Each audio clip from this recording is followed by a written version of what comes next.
Okay, good afternoon. आज हम लोग करेंगे इलेक्ट्रोलिसिस। ये इलेक्ट्रोकेमिस्ट्री का नेक्स्ट टॉपिक है। हमने जो लास्ट वीडियो में पढ़ा था वो था इलेक्ट्रोकेमिस्ट्री क्या होती है, उसकी डिफरेंट एप्लीकेशंस क्या क्या हैं, और हम लोग इस सेशन में इस इलेक्ट्रोकेमिस्ट्री में पढ़ने क्या वाले हैं। तो हमारा आज का टॉपिक रहेगा इलेक्ट्रोलिसिस। जैसा मैंने बताया, इस पूरी यूनिट को हम लोग 3 पार्ट में डिवाइड कर लेते हैं। इलेक्ट्रोकेमिस्ट्री में बेसिकली हम 3 चीज़ें पढ़ते हैं। सबसे पहले पढ़ेंगे क्या, इलेक्ट्रोलिसिस, फिर पढ़ेंगे इलेक्ट्रोलिटिक कंडक्शन, और थर्ड पढ़ेंगे इलेक्ट्रोकेमिकल सेल्स। ये हमारा 3 पार्ट रहेगा जो कि हमने पढ़ना है इस यूनिट में। तो स्टार्ट करते हैं इलेक्ट्रोलिसिस से। मैं इलेक्ट्रोलिसिस बताऊं उससे पहले आप लोगों को कुछ और चीज़ें भी जाननी चाहिए कि इलेक्ट्रोलिसिस के 2 टाइप से स्टडी होती है। इलेक्ट्रोलिसिस जो है 2 टाइप से स्टडी करेंगे। एक तो होती है क्वालिटेटिव एस्पेक्ट,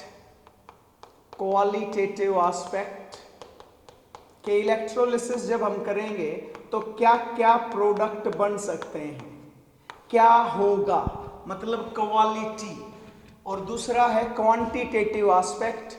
इसमें हम ये जानेंगे कि जो चीज़ बनी है वो कितनी बनी है।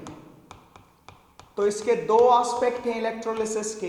एक क्वालिटेटिव एस्पेक्ट है जिसमें हम जानेंगे कि इलेक्ट्रोलिसिस से प्रोडक्ट क्या बनेंगे, और क्वांटिटेटिव एस्पेक्ट में हम ये जानेंगे कि प्रोडक्ट बनेगा कितना। तो क्वांटिटेटिव एस्पेक्ट और क्वालिटेटिव एस्पेक्ट। आज के इस वीडियो में मैं क्वालिटेटिव एस्पेक्ट पहले एक्सप्लेन कर रहा हूँ। अगर तो ये लेंथी नहीं हुआ, सब कुछ ठीक रहा, तो हम लोग क्वांटिटेटिव भी स्टडी कर लेंगे। अदरवाइज क्वालिटेटिव तो पक्का इसमें हम लोग करने वाले हैं। तो आज का जो टॉपिक है असल में वो है क्या, qualitative aspect of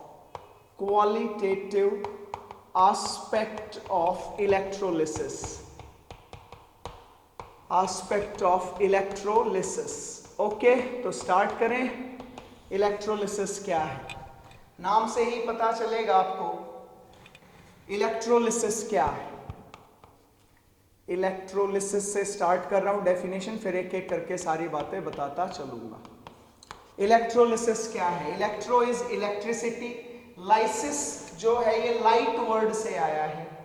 light word जो है उसका मतलब है ब्रेकिंग। लाइट मीन्स ब्रेकिंग या डिकम्पोजिशन, और इलेक्ट्रो मतलब इलेक्ट्रिसिटी। लाइसिस एक प्रोसेस होगी। जब लाइट को लाइसिस बोलेंगे तो वो एक प्रोसेस है। तो क्या प्रोसेस है, द प्रोसेस ऑफ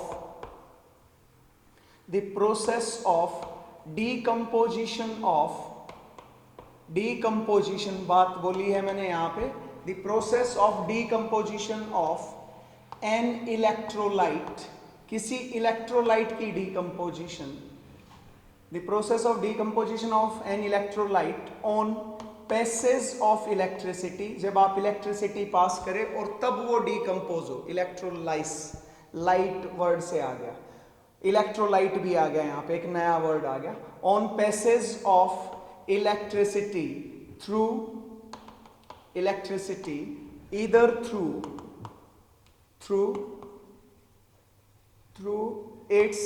इट्स मतलब इलेक्ट्रोलाइट की it's molten state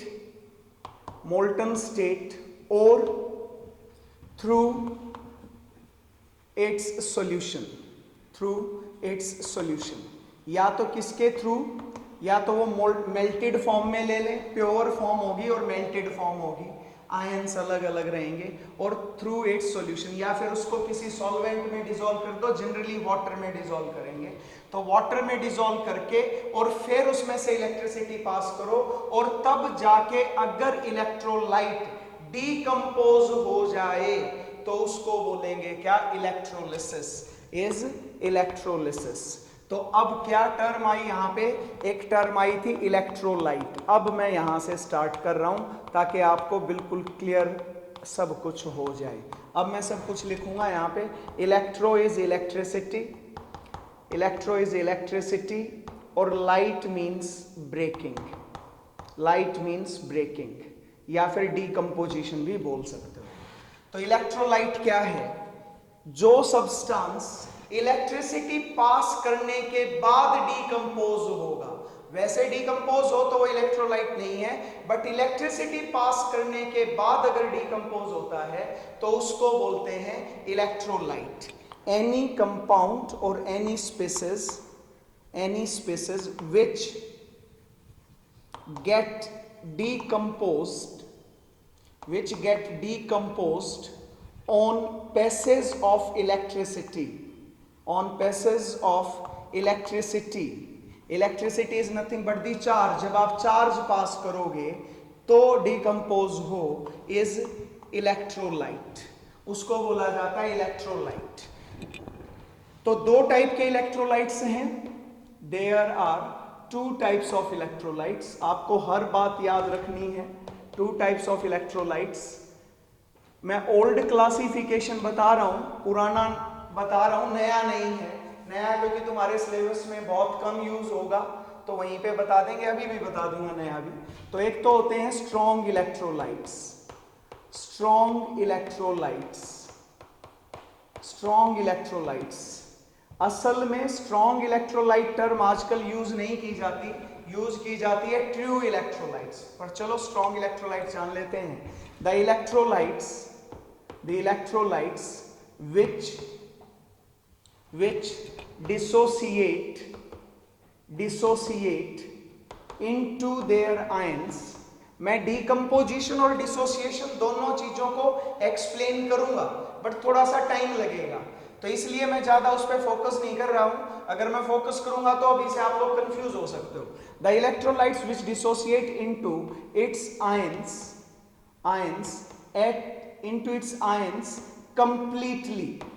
completely at any concentration are known as strong electrolytes। जो किसी भी कंसंट्रेशन में, जब उसको सॉल्वेंट में डिसॉल्व करो तो वो किसी भी कंसंट्रेशन में क्या होगा, कंप्लीटली अपने आयंस में टूट जाएंगे, तो उनको बोलते हैं are known as strong electrolytes. तो फॉर एग्जाम्पल ऑल साल्ट्स, जितने भी साल्ट्स हैं आर स्ट्रॉन्ग इलेक्ट्रोलाइट्स। सारे के सारे सॉल्ट्स स्ट्रॉन्ग इलेक्ट्रोलाइट्स हैं। फॉर एग्जाम्पल जैसे कि NaCl ले लिया, सोडियम क्लोराइड। अब यहां पर आप लोगों को यह समझना पड़ेगा, कई सारे स्टूडेंट्स कंफ्यूज हो सकते हैं, सर यहां आपने बोला मोल्टन स्टेट है और सॉल्यूशन है, तो जरूरी है क्या उसको हम डिसॉल्व करें तभी वो इलेक्ट्रोलाइट का बिहेवियर शो करे? समझे कि नहीं समझे भाई? जब हमने उसको सिर्फ मेल्ट कर दिया तो भी तो आयंस में चला गया। तो मैंने यही लिखा है वो किसी भी कंसंट्रेशन पे, जरूरी नहीं है कि वो सॉल्वेंट में डाला ही जाए। प्योर इलेक्ट्रोलाइट भी अपने आयंस में सेपरेट रहता है, अपने आयंस में होता है। तो NaCl exists as sodium ion and chloride ion. ये इस फॉर्म में एग्जिस्ट करता है, आयनिक फॉर्म में। Hence, such electrolytes are known as, इसलिए क्योंकि वो पहले से ही आयंस में हैं, are known as true electrolytes।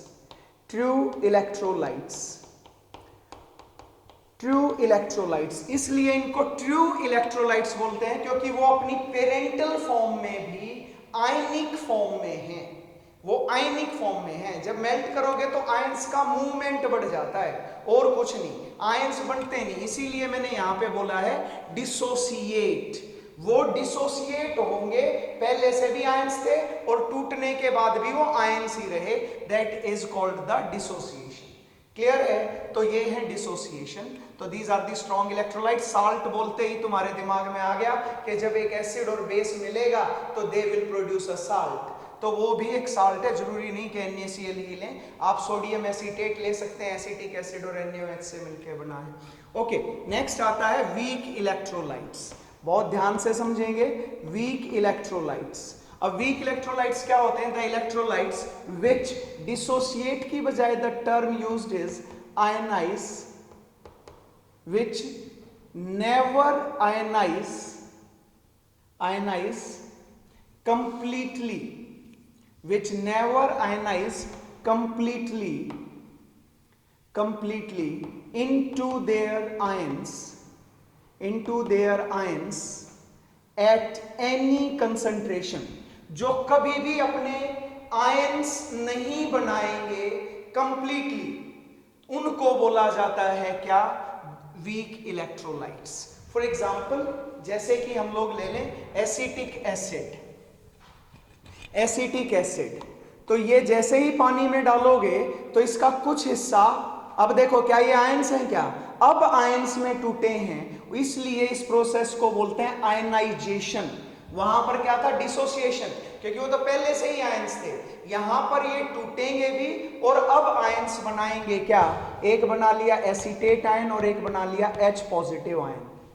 तो बना लिया, ये वापस एसोसिएट होके क्या भी बना लेंगे? Acetic acid. तो इसका मतलब ये कभी भी कंप्लीटली अपने आयंस में नहीं टूटते हैं, चाहे कितना भी डाइल्यूट कर लो, ये कभी भी आयंस नहीं बनाएंगे। इसलिए इन इलेक्ट्रोलाइट्स को क्या बोलते हैं? सच इलेक्ट्रोलाइट्स आर नॉन एज, ये आयंस कब बने हैं? नॉन एज, जब पानी में डिसॉल्व किया गया है, इनको पानी में डाला गया है, तो इनको बोला जाता है क्या? Potential electrolytes. Potential electrolytes, potential electrolytes वो इलेक्ट्रोलाइट्स होते हैं which are not existing in their ionic form, but they have the potential, they have the ability to get ionized, to produce ions। वो आयंस प्रोड्यूस करने की ability रखते हैं, but वो ions नहीं होते हैं, इसलिए इनको पोटेंशियल इलेक्ट्रोलाइट्स बोला जाता है। तो वीक इलेक्ट्रोलाइट्स में होगी आयनाइजेशन और स्ट्रॉन्ग इलेक्ट्रोलाइट्स में होगी डिसोसिएशन।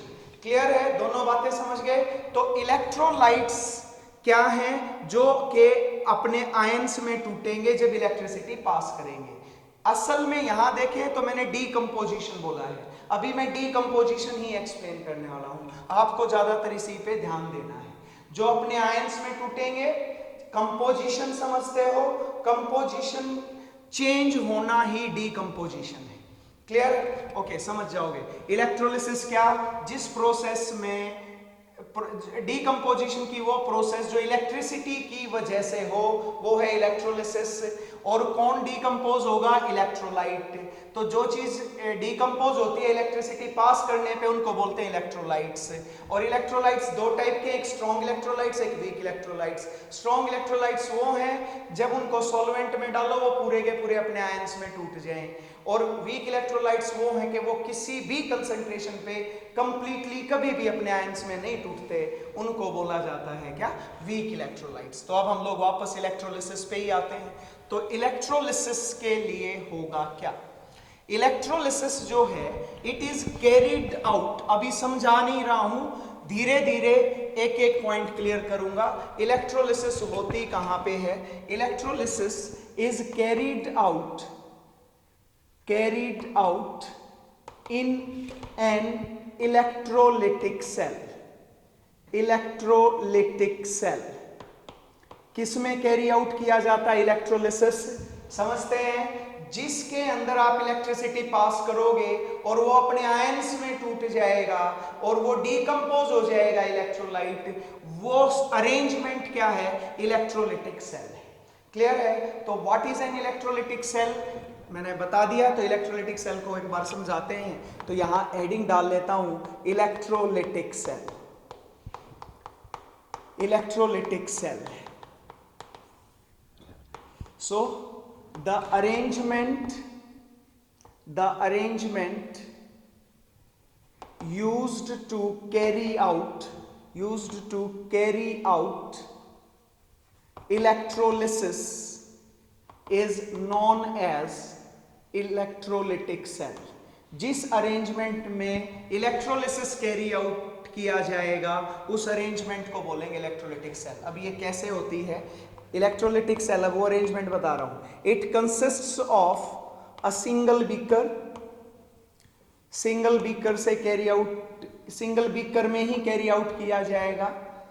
इट कंटेन्स, मैं ऊपर जो समझा चुका हूं वही चीज है। It contains either molten electrolyte इस बीकर के अंदर आइदर मोल्टन इलेक्ट्रोलाइट और aqueous electrolytic solution.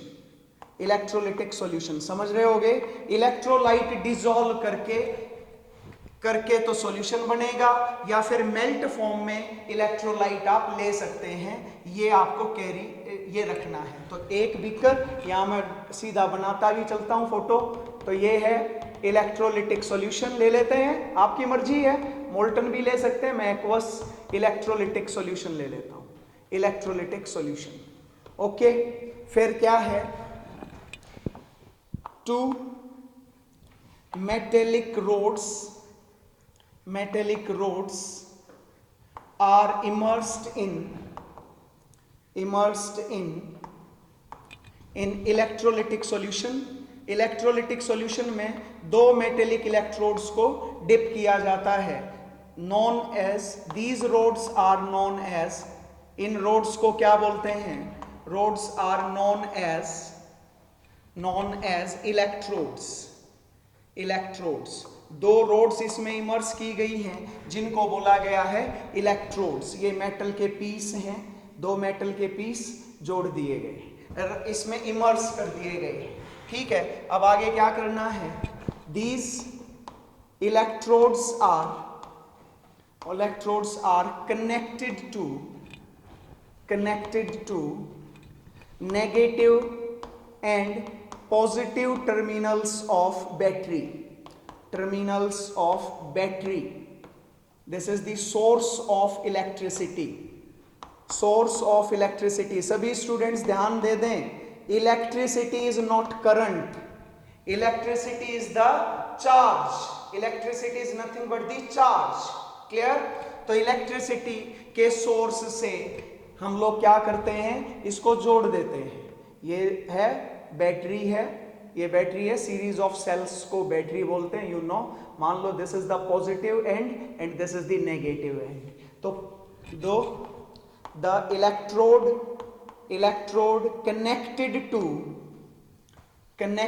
To positive terminal, जो पॉजिटिव टर्मिनल से जुड़ा हुआ है, terminal is known as anode. वो क्या है, एनोड है। ठीक है, मतलब पॉजिटिवली चार्ज्ड इलेक्ट्रोड, जो पॉजिटिव चार्ज से जुड़ा हुआ है वो है पॉजिटिवली चार्ज्ड इलेक्ट्रोड, और इसको बोलते हैं एनोड। ठीक है, दूसरा है the electrode connected to negative terminal is known as cathode, उसको बोलते हैं कैथोड। क्लियर है? This is negatively charged electrode. Okay, मेरे हिसाब से क्लियर हो गया होगा। तो this arrangement is the electrolytic cell. Clear है? अब इलेक्ट्रोलिसिस इसमें कैरी आउट होगा। पहली चीज समझ गए, इलेक्ट्रोलिसिस को तो थोड़ी देर छोड़ ही दो, मैं उस डेफिनेशन को मिटाई दी, चलो कोई बात नहीं। तो क्या करते हैं, उस डेफिनेशन को समझने के लिए आप लोगों को पहले इलेक्ट्रोलिटिक सेल जाननी थी। इलेक्ट्रोलाइट क्या है वो, और ये सॉल्यूशन है, ये इलेक्ट्रोड है, क्योंकि ये पॉजिटिव टर्मिनल से जुड़ा है तो दिस इज एनोड, और ये जुड़ा है नेगेटिव टर्मिनल से तो let it be the cathode. Okay, तो ये 2 इलेक्ट्रोड है भाई, एनोड और कैथोड। तो अब क्या होगा, अब प्रोसेस देखेंगे कि क्या होगा, इलेक्ट्रोलिसिस में होता क्या है। तो प्रोसेस क्या है, प्रोसीजर कह लो। When the electrolyte is either melted, या तो उसको मेल्ट कर दिया गया है, और डिसॉल्व्ड इन वाटर, या तो उसको मेल्ट कर दिया गया है या वाटर में डिसॉल्व कर दिया गया है, then there is production of, किसकी प्रोडक्शन होगी, प्रोडक्शन ऑफ आयंस प्रोड्यूस होंगे। जैसे कि आपने सोडियम क्लोराइड इसमें डाल दिया, एक्वस NaCl सॉल्यूशन लिख दें भाई, एक्वस NaCl सॉल्यूशन लिख दिया, तो ये जैसे ही पानी में डाला ये क्या हो गया, सोडियम आयन और क्लोराइड आयंस में मूव करेगा। and these there will be no chemical reaction. There will be no chemical reaction. आप देखेंगे कि केमिकल रिएक्शन नहीं होगी, तो इसीलिए इनकी कंपोजिशन में कोई चेंज नहीं आएगा. Hence no change in composition. तो ये डीकंपोजिशन नहीं है, this is called the dissociation. और अगर वीक इलेक्ट्रोलाइट होते तो आयनाइजेशन. ठीक है, मैं पहले बता चुका हूं. तो hence no change in composition. No change in composition. Composition में कोई बदलाव नहीं आया भाई, क्योंकि कोई केमिकल रिएक्शन ही नहीं हुई, आयंस बने. But when electricity is passed, but when electricity is passed, तो क्या होगा जब आप यहां से इलेक्ट्रिसिटी पास करोगे, then ions start moving towards, किस तरफ मूव करेंगे? Towards oppositely charged electrodes.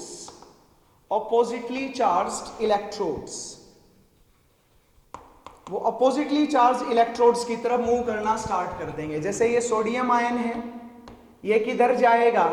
Negative की तरफ. ये नेगेटिव है, ठीक है, और ये पॉजिटिव चार्ज है, तो ये सोडियम आयन किधर मूव करेगा? Toward this. और क्लोराइड आयन किधर मूव करेगा? Toward this. ठीक है, तो एनायंस जाएंगे अपोजिटली चार्ज इलेक्ट्रोड्स. सो कैटायंस मूव टुवर्ड्स, किधर जाएंगे? Move towards. कैटायंस क्या होते हैं? जिन पे पॉजिटिव चार्ज हो. Cations move towards negatively charged electrode.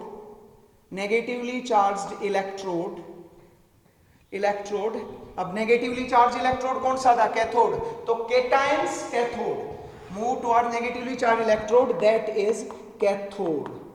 तो कैटायंस जाएंगे कैथोड पे, while anions move towards positively charged electrode, that is anode. Anion anode पे, कैटायन कैथोड पे, याद रख लेना. अब क्या होगा? ये भी इलेक्ट्रोलिसिस नहीं है, ये तो मूवमेंट है. This is just a movement. अब क्या होगा और क्या करेंगे? The ions get discharged. Charge का removal is discharge. The ions get discharged at their respective electrodes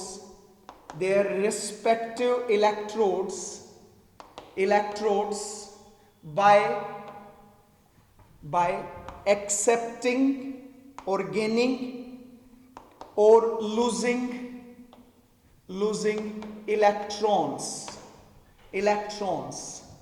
This process of discharging of ions at their respective electrodes is known as electrolysis. This is actually electrolysis. अब chemical change हुआ कि नहीं हुआ? Sodium ion यहां पे गया, तो क्या होगा? मैं ये भी लिख देता हूं, हालांकि आप लोगों को इतना आइडिया होना चाहिए. सोडियम जैसे जो कैटायंस गेट डिस्चार्ज. कैटायन कैसे डिस्चार्ज होंगे? Discharge at cathode bye accepting electron, while anions get discharged at anode by losing electron or electrons. समझ गए? मेरे हिसाब से मैं क्लियर हूं. आप लोगों को जो बता रहा हूं उसमें मैं बिल्कुल क्लियर हो रहा हूं कि कैटायंस जो होगा, कैटायन यहां पहुंचा सोडियम आयन, इस पे नेगेटिव चार्ज था. नेगेटिव चार्ज मतलब इस पे एक्सेस इलेक्ट्रॉन है, तो ये इलेक्ट्रॉन लेके डिस्चार्ज हो जाएगा. तो अब देखो क्या अब इनकी composition, sodium ion chlorine ion change हो गए, तो क्या हो गया? सोडियम आयन से तो सोडियम, क्लोराइड आयन से क्लोरीन. अभी मैं करके दिखाऊंगा आप लोगों को. तो सोडियम आयन ने, मान लो, क्योंकि ये एक्चुअल में ऐसा होने वाला है नहीं, सोडियम आयन ने इलेक्ट्रॉन ले लिया, मान लो सोडियम मेटल में हो गया, तो सोडियम आयन खत्म. क्लोराइड आयन क्या हो गया? क्लोरीन इलेक्ट्रॉन दे दिया, losing electron, anions losing electron, chloride ion plus electron हो गया। तो अब क्लोराइड आयन भी खत्म, सोडियम आयन खत्म, क्लोराइड आयन खत्म। अल्टीमेटली क्या हुआ, कुछ सोडियम क्लोराइड खत्म हो गया। तो अब कंपोजिशन चेंज होगी कि नहीं होगी?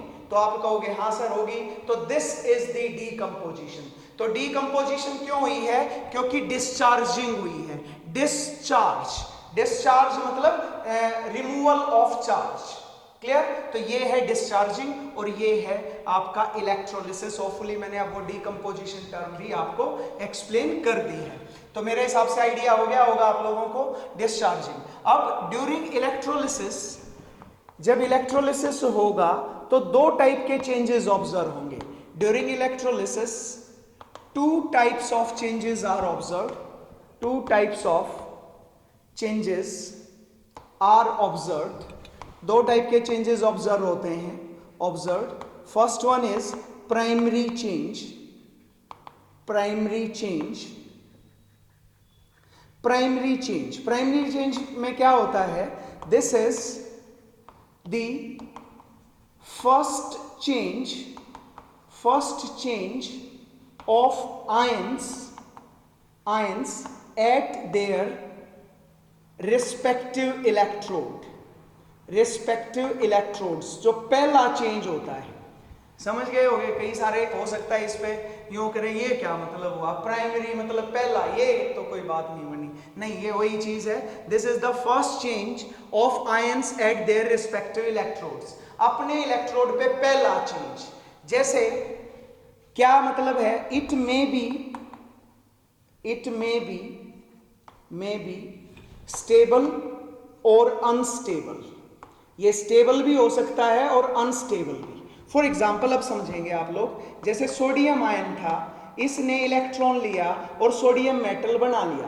तो sodium can freely exist in this form, sodium ऐसे ही फॉर्म में एग्जिस्ट कर सकता है। तो ये पहला चेंज इसमें यही आता। अब अगर मैं हाइड्रोजन की बात करूं तो H पॉजिटिव प्लस इलेक्ट्रॉन, इसने एक इलेक्ट्रॉन ले लिया और ये आ गया H एक इलेक्ट्रॉन के साथ में। तो ये न्यूट्रल चीज तो बनी है, ये न्यूट्रल चीज बनी है बाय एक्सेप्टिंग द इलेक्ट्रॉन। जितने इसको चाहिए थे उतने इलेक्ट्रॉन ले लिए उस स्पीसीज ने। बट क्या ये स्टेबल है? क्या आप कहोगे नहीं सर ये स्टेबल नहीं है। तो ये प्राइमरी चेंज ही है, ये स्टेबल भी दे सकता है, अनस्टेबल भी। ये पहली प्रोसेस है जो जाते ही वो कितने इलेक्ट्रॉन ले रहा है। ठीक है, अब बात करते हैं दूसरा चेंज क्या है। That is the secondary change, secondary change. Secondary change क्या होगा? This change is observed only when this change is observed. ये आपको कब मिलेगा? This change is observed, observed only when the primary change produces unstable product। Unstable product मतलब जो chargeless species बनी वो अनस्टेबल थी। फॉर एग्जांपल अभी हमने लिया H positive plus electron gives what? H, ये मिल गया। But H does not exist, तो H दूसरे H से रिएक्ट करके क्या बना लिया? H2। So this is the primary change, primary change. और ये क्या है? Secondary change.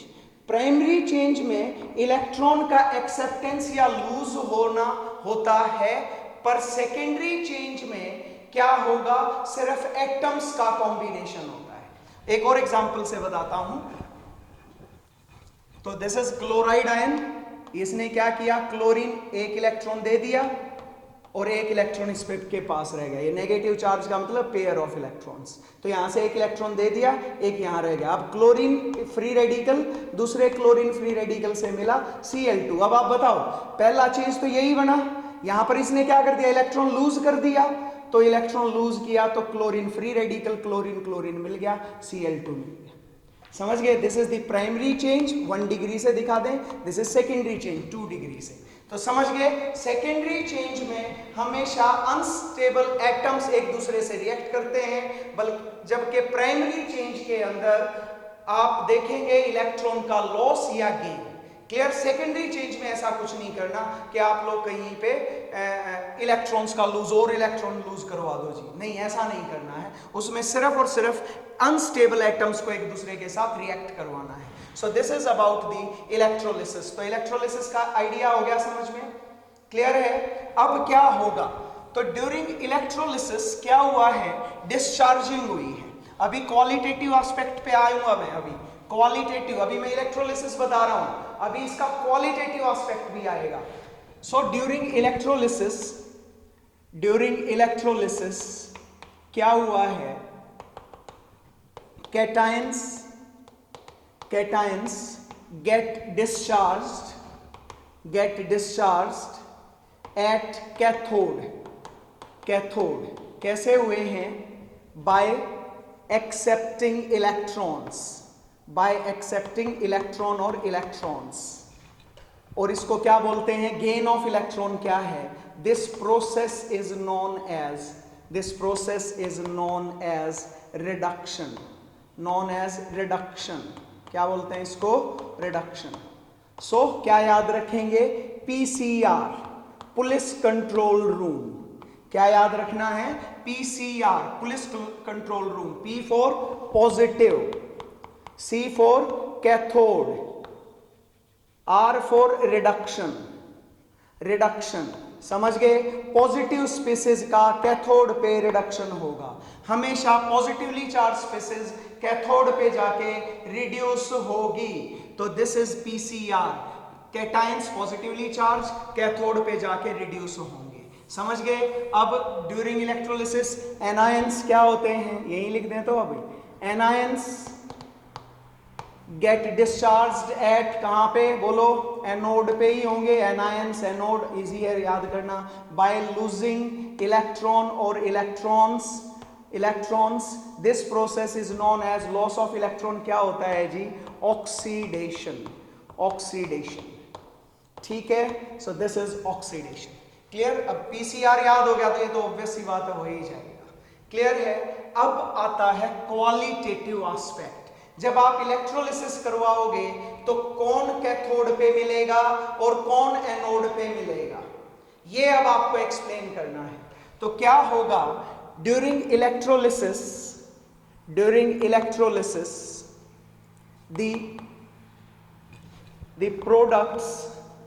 the products obtained after discharging depends on किस पे डिपेंड करेंगे, सबसे पहले depends on the discharge potential of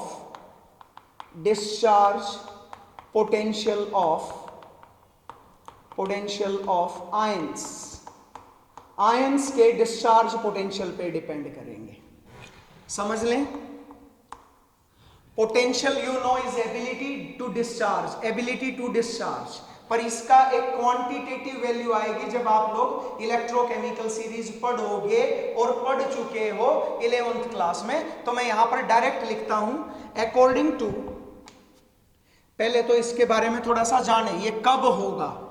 असल में अगर यहां पर देखा जाए, अगर एक्वस NaCl सॉल्यूशन लें तो क्या होगा, एक्वस NaCl सॉल्यूशन में ये सोडियम आयन में टूटेगा, क्लोराइड आयन में टूटेगा, टूट गया जी। इसके अलावा पानी भी तो है, तो कुछ एक्सटेंट तक वाटर भी किस में टूटेगा, H पॉजिटिव OH आयन में। अगर प्योर वाटर लेते हो तो उसके अंदर ये जो डिसोसिएशन है, ये जो आयनाइजेशन है, ये ऑलमोस्ट नेग्लिजिबल है। Water is bad conductor of electricity, तो उसके अंदर ये आयंस में तोड़ना थोड़ा सा मुश्किल है। हाँ, अगर उसमें थोड़ा सा एसिड डाल दो या थोड़ा सा बेस डाल दो या साल्ट डाल दो तो वो आयंस में टूट सकता है कुछ एक्सटेंट तक। तो क्या हो गया, यहां पर देखो, अब तुम्हारे पास 2 कैटायंस हो गए और 2 एनायंस हो गए। अब किसका तो कैथोड पे ये जाके रिडक्शन होगा और किसका एनोड पे जाके ऑक्सीडेशन होगा। ये मैंने पीछे भी बताया था, OA याद रखना है। Oxidation at anode, over attempt OA, oxidation at anode, anode पे ऑक्सीडेशन, कैथोड पे रिडक्शन, अभी भी बता दिया PCR। तो ये पॉजिटिव का कैथोड पे रिडक्शन होना है। अब दोनों ही पहुंचे, अब किसका रिडक्शन हो? तो याद रखना, in case electrolyte is used in electrolytic solution, then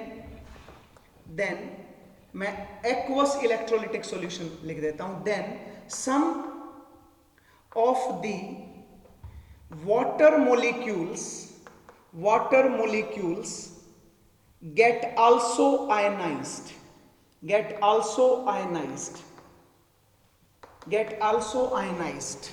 तो अब क्या होगा, कुछ वाटर के मॉलिक्यूल्स भी क्या हो जाएंगे, आयनाइज हो जाएंगे। तो क्या होगा इस वजह से, get also ionized. So during the electrolysis two types of cations approaches the cathode and two types of अलग के हैं, two types of anions approaches the anode। ठीक है भाई, कैथोड पे भी दो आयंस, दो कैटायन पहुंच गए, और एनोड पे भी दो टाइप के एनायंस पहुंच गए। अब किसका रिडक्शन हो? सो देयर इज कंपटीशन, अब कंपटीशन हो गया, there is competition of discharging at the respective electrodes, दोनों इलेक्ट्रोड्स पे अब कंपटीशन चल रहा है, किसका होगा? तो यहां पर यही लिखा है, discharge potential of ions. So the discharging of ions, so in such cases discharging of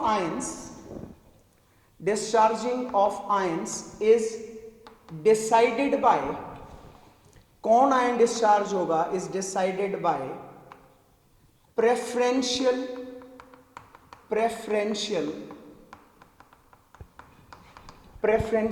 discharge potential theory, preferential discharge potential theory पे बेस्ड होगा पोटेंशियल थ्योरी। क्या बोलती है ये theory? According to this theory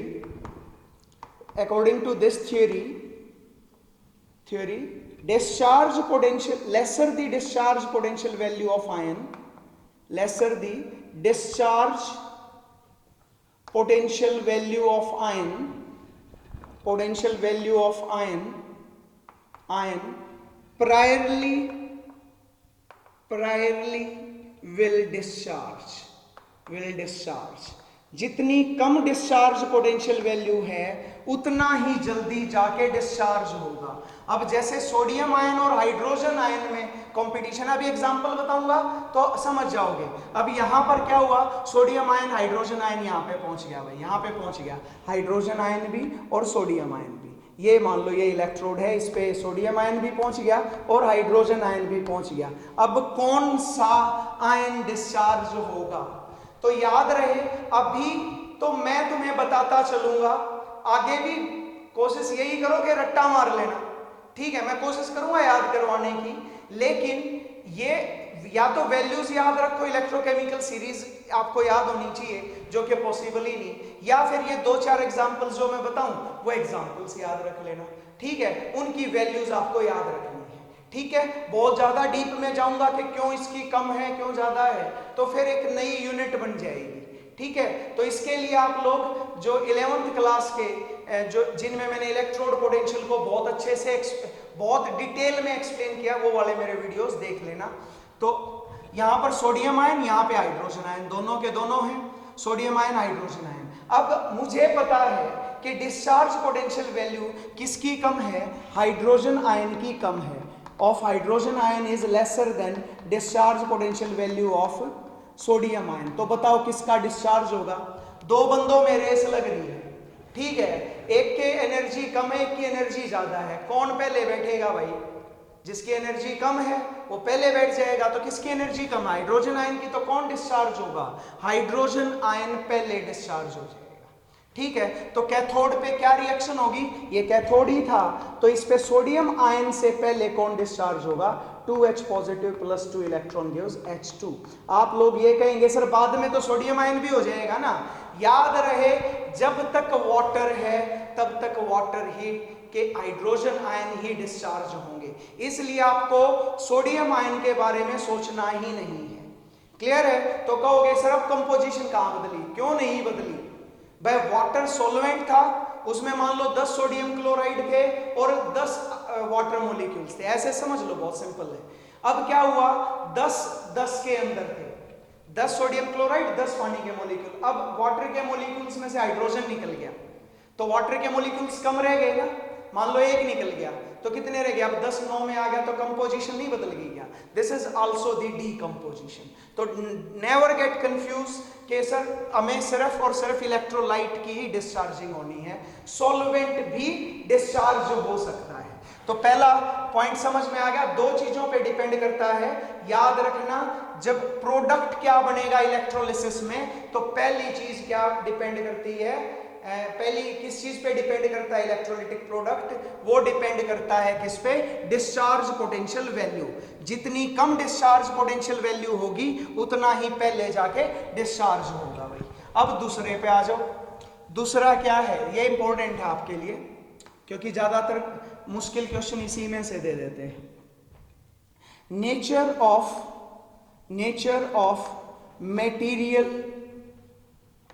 material of electrode, nature of material of electrode, nature of material of electrode।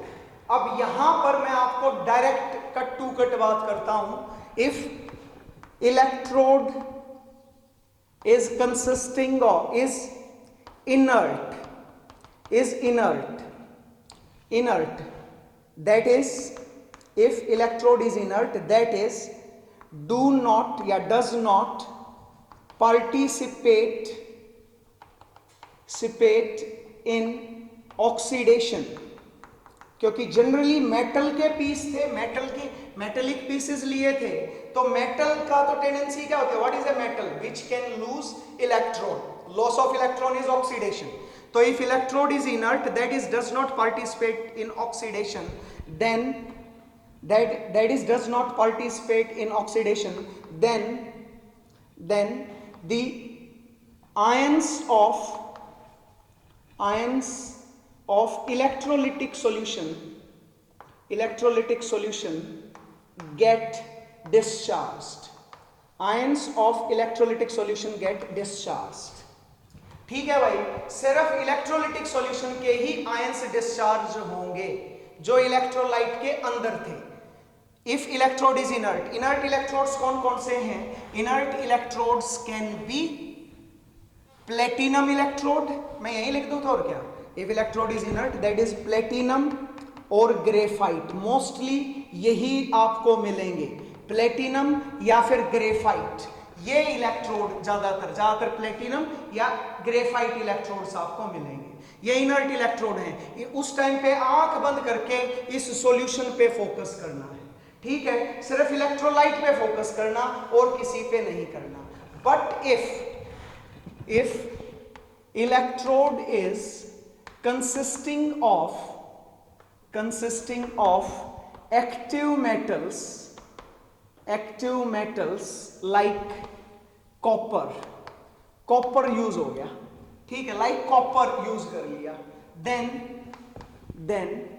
the metallic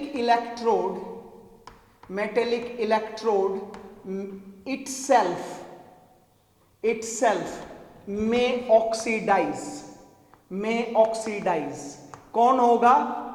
electrode का खुद का oxidation होगा, किसका नहीं होगा? इंस्टेड ऑफ, किसकी बजाय भाई? Instead of anion of electrolytic solution. Electrolytic solution के एनायन की बजाय किसका होगा? खुद मेटल का ऑक्सीडेशन होगा, again depending on the discharge potential value. ठीक है, वहां पर भी अगर मेटल की टेंडेंसी ज्यादा जल्दी इलेक्ट्रॉन देने की as compare to an ion, जो इलेक्ट्रोलाइटिक सॉल्यूशन से आया तो मेटल दे देगा instead of the ion of the electrolytic solution. Example से ज्यादा समझ में आ जाएगा। समझ में आ रहा है कि नहीं?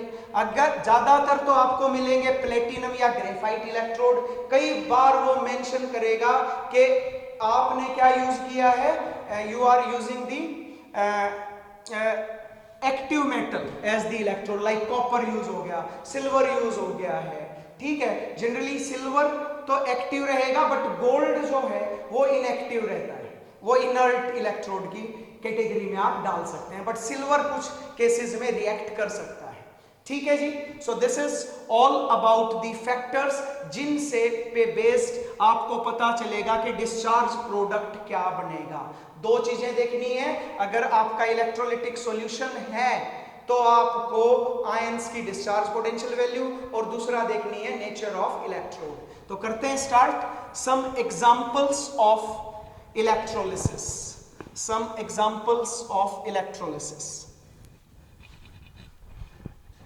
तो करें शुरू। Some examples of electrolysis. अब आपको एक एक चीज क्लियर होती जाएगी, एग्जाम्पल से सभी बच्चों को क्लियर हुआ करता है। First is electrolysis of molten lead bromide, PbBr2, molten lead bromide.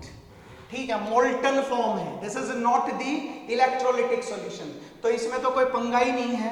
इसमें क्या यूज किया गया है, इनर्ट इलेक्ट्रोड। अगर मैंने मेंशन नहीं किया कि कौन सा इलेक्ट्रोड यूज कर रहा हूं तो आपके दिमाग में आ जाना चाहिए कि इनर्ट इलेक्ट्रोड ही यूज किए होंगे। तो करें भाई स्टार्ट। ये है melted form of lead bromide, ये इनर्ट इलेक्ट्रोड है, ये इलेक्ट्रिसिटी का सोर्स है, तो दिस इज PbBr2। जैसे ही मेल्ट होगा it will dissociate into its ions, ये अपने इन आयंस में टूट गया, Pb2 positive and 2Br negative में टूट गया। तो क्या होगा अब, let this is what, this is the positively charge था, तो यहाँ पे anode and this is the cathode. तो अब क्या होने वाला है एट एनोड, एनोड वो जहां पे एनायंस आएंगे। ठीक है, पॉजिटिव चार्ज, कैथोड मतलब नेगेटिव चार्ज। बस कुछ याद ही नहीं रखना, इस पॉजिटिव नेगेटिव को तो छोड़ ही दो। कैटायंस कैथोड पे, एनायंस एनोड पे, ये कैटायन है ये एनायन है, एनायंस एनोड पे जाएंगे, एनोड पे हमेशा ऑक्सीडेशन होगा। तो ये तो वैसे भी पता ही है। 2PbR नेगेटिव में डायरेक्ट लिख दूं क्या सेकेंडरी चेंज? आप चाहते हैं तो मैं इसको प्राइमरी सेकेंडरी लिख सकता हूं, बट मैं डायरेक्ट सेकेंडरी लिख देता हूं, Br2+2 electron. Okay, bromine here is a gas, तो कोई पंगा नहीं है, डायरेक्ट रिएक्शन लिख दी। एट कैथोड बोलो क्या होगा कैथोड पे, कैथोड पे कैटायन PCR पॉजिटिव का कैथोड पे रिडक्शन, तो cathode Pb2 positive plus 2 electron gives lead. ठीक है, मैंने डायरेक्ट चेंज लिखे हैं दोनों के दोनों। ठीक है, यहां तो यही प्राइमरी चेंज है, यही सेकेंडरी चेंज है, क्योंकि इसमें और तो कुछ आना ही नहीं। Lead 2 positive plus 2 electron give lead. हाँ, यहाँ पे आप लोग क्या कर सकते थे, पहले एक इलेक्ट्रॉन निकालते, ब्रोमीन फ्री रेडिकल, फिर ब्रोमीन ब्रोमीन को जोड़ देते। तो no need to do such type of things, आपको बस पता होना चाहिए प्राइमरी क्या सेकेंडरी, आप डायरेक्ट लिख सकते हैं। ओवरऑल रिएक्शन क्या रहेगी बताओ तो? ओवरऑल रिएक्शन रहेगी Pb2 positive plus 2Br negative gives what, Pb plus Br2। 2 electron से तो 2 इलेक्ट्रॉन कैंसिल हो गए। तो ये क्या है हमारा, ये मैंने बताया था स्ट्रॉन्ग इलेक्ट्रोलाइट है, दिस इज अ साल्ट। तो ये कैसे एग्जिस्ट करेगा आयनिक फॉर्म में, तो मैं इसको ऐसे नहीं लिख दूं क्या, PbBr2। तो जब आप इसमें से इलेक्ट्रोलिसिस करवाओगे तो आप